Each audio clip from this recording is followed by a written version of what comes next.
here's a question for you. Would you ever secretly record someone to find out what they think of you?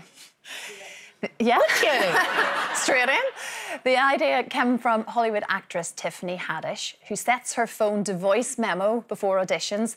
Then audition finishes. She leaves her handbag behind in the room beside the casting directors. She nips out to go to the loo, comes back in going, "Oh, sorry, I forgot my bag," and then listens back to what they've just said about her.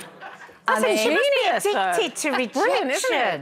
I don't know. I mean, would you actually really want to know what your family and friends, never mind casting directors, like family and friends, would you want to hear what they had to say about you? I just want to ponder for a moment on the casting director thing, because, I mean, actors, they just rejected their whole lives. That's part of being an actor. But that's like double rejection. Just don't get the part and don't know why. Yeah, true. I mean, why would you want to hear? Because I bet they're brutal as well.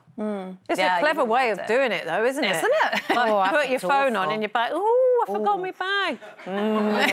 No, I wouldn't want it. I wouldn't want to hear. I wouldn't put myself through that. I mean, like you say, it's difficult enough when you don't get a job. You don't really want to know why they hate you so much. So confident. Well, you're so confident. And also, what you're going to do with it? Is she saying that she's going to change her behaviour? You know, if they say, "Oh, she's too this or too that," you've got to kind of like change fundamental parts of your.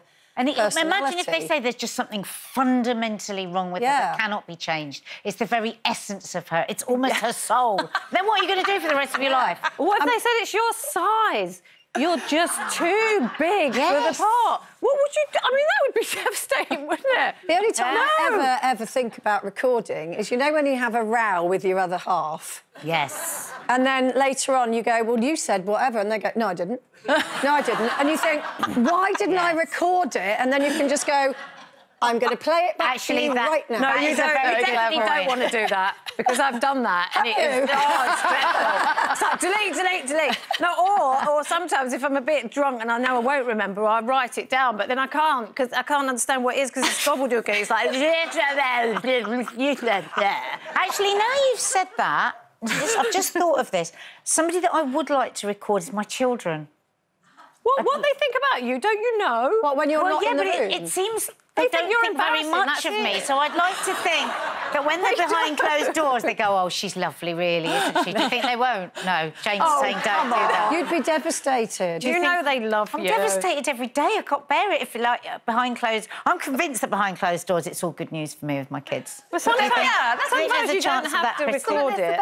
I think there is a chance of that now. Yeah, don't stress too much. Don't you think the modern-day version is that there's a whole load of WhatsApp groups going on behind your back that you don't know anything about? So you've got, like, the family WhatsApp group, and then I'm thinking there's bound to be a WhatsApp with mum WhatsApp group between my kids, you know, and all of that. You've got all these kind of dynamics. Yeah, but that's a minefield as well, isn't it? When you're on, like, you've got all these groups, you have to double-check, is that the right group? Is that the right group? Or am I sending it? Because I've been sent quite a few texts in my life that absolutely were not meant for me. Why? Go on, give us a bit more. Terribly complimentary. Not go into detail. Is it someone we know? Not positive. What did you do? I texted back, I said, "Don't think that was for me." So it was a girl? It was a woman? No, I didn't. I said text them back. No, you said her back. No, I didn't. Recording. You know what's a dangerous one? The baby monitor. The old baby monitor. Baby monitor. I have thought about that many a time. Yes, yes. What do you think? Your baby slags you off and all?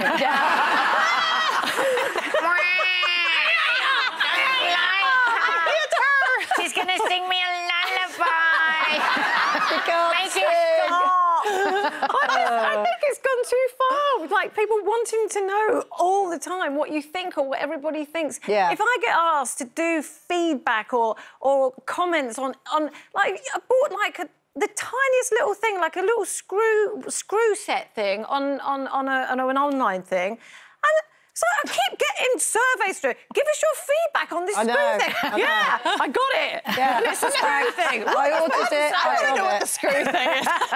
But you know, it's like in the old days. Complicated to go into. It's a bit like it's a bit like social media writ large, because if you think about it, the job that we do in the old days, if somebody didn't like something we said on television, they'd get their green pen out and write in capital letters on a piece of paper, and then they'd have to post it. Yeah. And then eventually it would turn up somewhere in the building saying, "Oh, I don't like that, Jane Moore." Now they can just go... Yeah. So I don't want to record... It's bad enough having Twitter and Instagram. I don't want recordings of... Just leave it all behind. Just don't need to know anything, people. No. Leave it. Leave it. I wish I could do that accent. Leave it. You can, I'll teach you. All right. Leave it. Leave it. It's like that's quite good. That's good. There you go. Thank you very much.